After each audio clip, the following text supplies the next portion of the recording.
నరాల బలహీనత అంటే సో మన ఇంగ్లీష్ టర్మ్లో ఏంటంటే వీక్నెస్ అంటాం.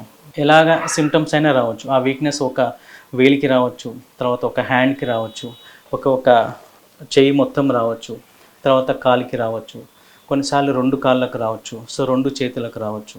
ఓకే. సో ఆ బలహీనత వంటి లక్షణాల వల్ల మనకేందంటే వీక్నెస్తోన ప్రజెంట్ అయిపోవచ్చు, తర్వాత తిమ్మిర్లతోన ప్రజెంట్ అయిపోవచ్చు. ఓకే. తర్వాత నడక తడబడడం, సో అంటే ఇంబ్యాలెన్స్ అంటాం. సో దానితోనే ప్రెజెంట్ అవ్వచ్చు. కొంతమందికి బ్రెయిన్‌లో ఉన్న నరాల ప్రాబ్లమ్ వల్ల విజన్ గూడా చేంజెస్ వస్తుంటాయి. అంటే ఒకరిద్దరుగా కనిపియడం. ఓకే. సో దాన్ని డబుల్ విజన్ అంటాం. ఓకే. తర్వాత కొంచెంమందికి మాట తడబడుతుంటది. ఓకే.